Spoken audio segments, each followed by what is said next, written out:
જીતી ગયો. વાહ વાહ વાહ. નીલકંઠ મોઢું લટકાવીને કેમ બેસી ગયો?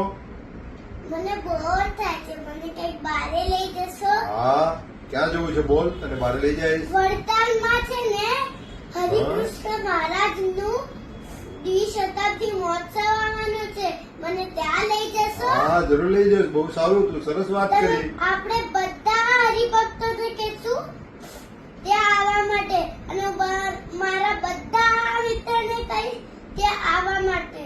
વાહ, સરસ. બધાને લઈ જશું. મહોત્સવમાં બાળ સભા છે, સંતોની કથા છે અને બહુ બધા પ્રદર્શનો છે. આપ સૌ